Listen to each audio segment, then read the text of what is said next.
What's up, you guys? Namikon here, bringing you my perspective as to what Inner Circle is bringing us. And today we'll be talking about Simple Plan's second studio album, Still Not Getting Any. Released worldwide on October 26, 2004, it has received mixed reviews, with critics praising its production and catchy choruses, while at the same time criticizing the band for their lyricism and lack of talent in the instrumentation in the genre. The album peaked at number 3 on the Billboard 200. It is their highest charting album to this day. It has also been certified platinum, meaning it has sold over 1 million copies in the US alone. Simple Plan is not an American band, they are a Canadian band. They are much more popular in their home country. Mind you, while Still Not Getting Any didn't top the Canadian albums charts, it only peaked at number 2, it was certified 4 times platinum over there. In Canada, Still Not Getting Any is their most well known album, while in America, it's still their debut. No pads, no helmets, just balls, which is certified 2 times platinum in America. Simple Plan was a band I was really into when I was in high school. They were a band. They were a band I was consistently listening to back during my youth. Looking back at them now, oof, it is rough. This band is not good. They're not good, man. A lot of their songs are just lyrically basic. Lyrics are they're so fucking bad. Their instrumentation is bland, and Pierre's singing voice sounds absolutely grating, to say the least. Case in point, let's start with the first track of Still Not Getting Any, Shut Up. This was one of the singles for Still Not Getting Any. It reached the Hot 100, peaking at 99. It was a big deal in Canada, though. It was in the top 5 radio airplay at one point. And remember when I said that this band is lyrically basic? This song has basic lyrics in spades. This song is so fucking whiny. The context of this song is them shitting on their critics.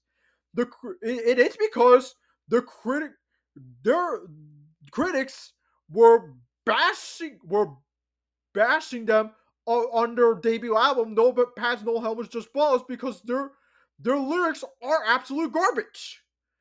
And yeah, you literally with this song, this band literally just proved the critics' point that they cannot take criticism lightly. There are many songs where artists shit on music critics, but my god, what Simple Plan did with this song was not it. It was literally not it. The next song is the most popular song in the album, Welcome to My Life. Not only this was the lead single, not only this was the lead single for Still Not Getting Any, this song is one of Simple Plan's biggest songs to date.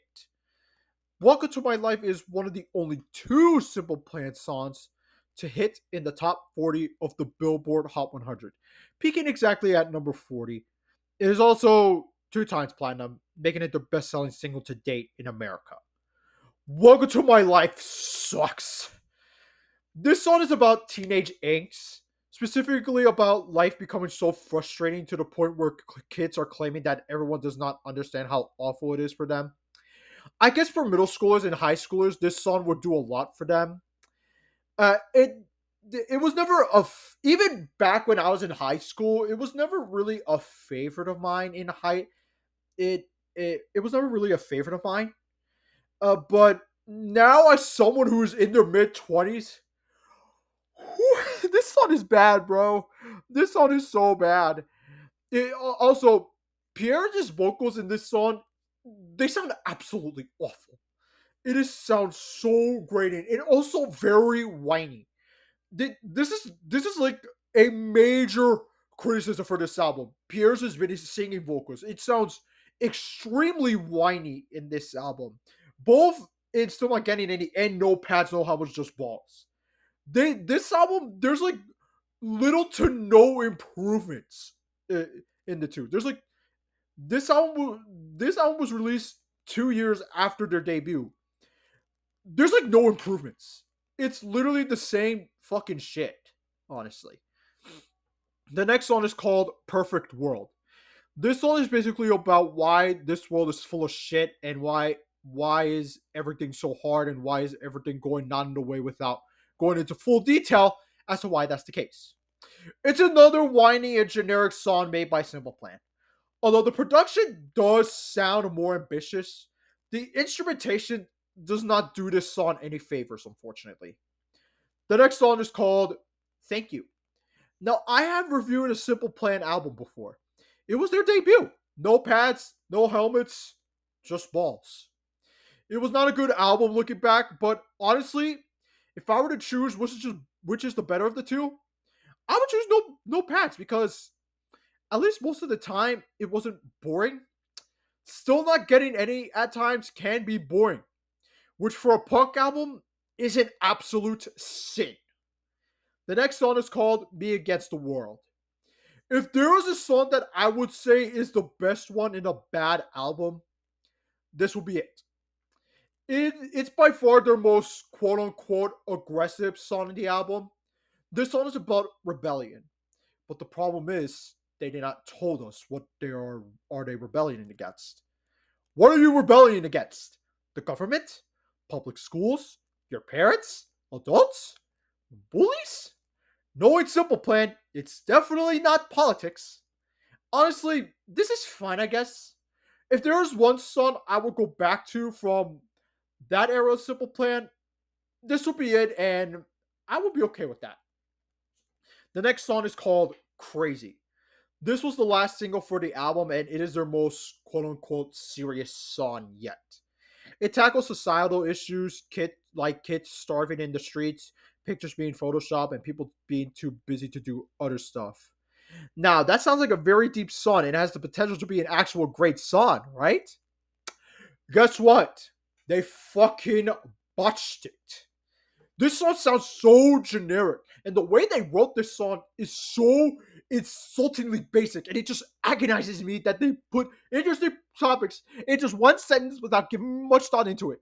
It really pisses me off, honestly. Honestly, if I were to choose my least favorite song on this album, this song would be it because they put in such interesting topics and they just put it into the wayside. Like they literally just half-assed it. How, bro? How? The next song is called Jump. Still Not Getting Any was produced by Bob Rock. This guy produced iconic albums like Metallica's The Black Album, Motley Crue's Dr. Feelgood, and The Offspring's Rise and Fall, Raging Grace. I'm not sure what got him to team up with Simple Plan on this album, honestly. The production, honestly, is not great. Then again, this producer also worked on Saint Anger. Yes, ladies and gentlemen, Metallica's Saint Anger. Although that album's development was a complete disaster. I think that development cycle that was beyond Bob Rox's control. The next song is called Every Time. Remember when I said when this album was? Remember when I said when the album was released? Yeah, 2004. Guess what other albums came out in 2004? My Chemical Romance is Three Cheers for Sweet Revenge. Newfound Glories is Catalyst. Rise Against is Sirens on the Counterculture. And Green Day's is American Idiot. All of these albums that I mentioned are regarded as some of the band's best work to date. And these are all of the same genre as Simple Plan. So why listen to Still Not Getting Any when you can listen to the other albums that I mentioned? Hell, Avril Lavigne released Under My Skin in the same year. And that album is actually really good. I would definitely go back to that one before I go back to Still Not Getting Any. The next song is called Promise. So, going back to the album, this song is mid. Lyrically, it's about the protagonist missing his friend after being in some sort of what seems to be a big argument. He promises they will be okay if they take his hand for just one day. Honestly, this album is such a lousy listen for anyone. Honestly, like if for anyone that really respects pop punk, it's just why why would you want to willingly listen to this? The next song is called One. So this song, lyrically, it is about this song is about uh a generation filled with this song is supposed to be for a generation filled with not for neglectful kid that are being neglected, that are being outcasts, that are just being forgotten about. But the way they wrote this song is, it really does not work for me. Yeah, because they are the one generation. They are the one generation that can change the world. That's what they're claiming, but like they just never specified how they can change this uh weird their generation claims that they have the power to change the world, but they never specified how. This could have been this had the potential to be a pretty good rebellion song, but like they they botched it. Similar to the last song in the album, Untitled. Yes, sir. The one song that has been garnered in infamy for this band. Yeah, this is Untitled. Is fucking garbage. so so so for the music video, according to the music video, this song is about drunk driving and how this individual is being experiencing how awful it is. But if you take out the music video, they never stated it never states that it's about drunk driving. Like, that's the issue. It's just another whiny song about teenage angst, about teenage rebellion. Did not parents not under parent? Yeah, you don't understand me, mom and dad. Yeah, it's this type of song. It's like, yeah, I'm so tired, man. I'm so fucking tired. Speaking as someone whose pop punk is their favorite genre, I cannot believe that I used to listen to this band because I used to listen to this band consistently in high school. Oh yeah, to make this worse, when I was in my Simple Plan phase, Still Not Getting Any was my favorite album from them. It wasn't Notepads. It wasn't their self-titled album. It wasn't Get Your Heart On. Nor was it their. Nor was it Taking One for the Team. It was Still Not Getting Any. Yeah, honestly, I don't know what was wrong with me in high school. I also used to listen to Good Charlotte quite a bit when I was in high school. But yeah, I also don't go back to those guys as often.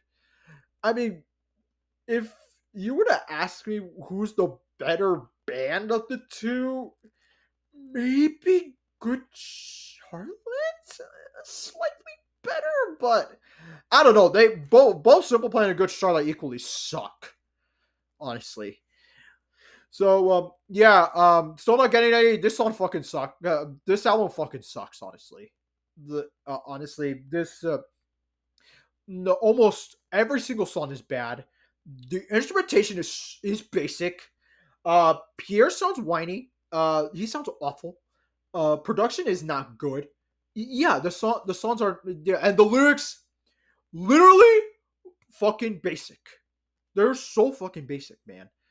Like, even some pop songs in the 2000s are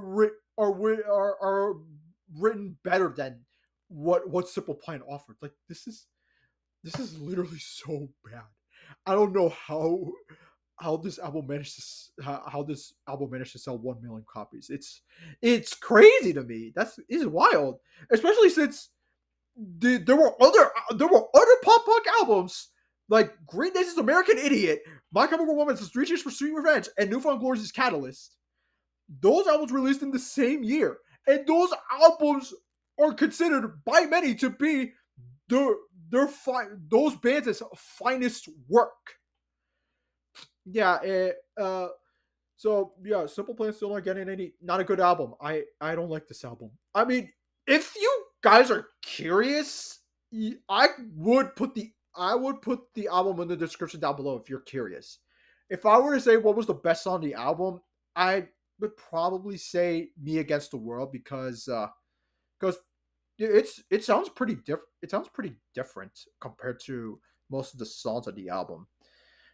Yeah, honestly, for those that have listened to Still Not Getting Any, did you like it? Did you hate it? Let me know in the comments down below.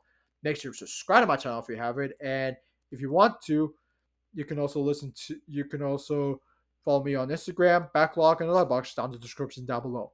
This is Namakan. I'll see you all next time.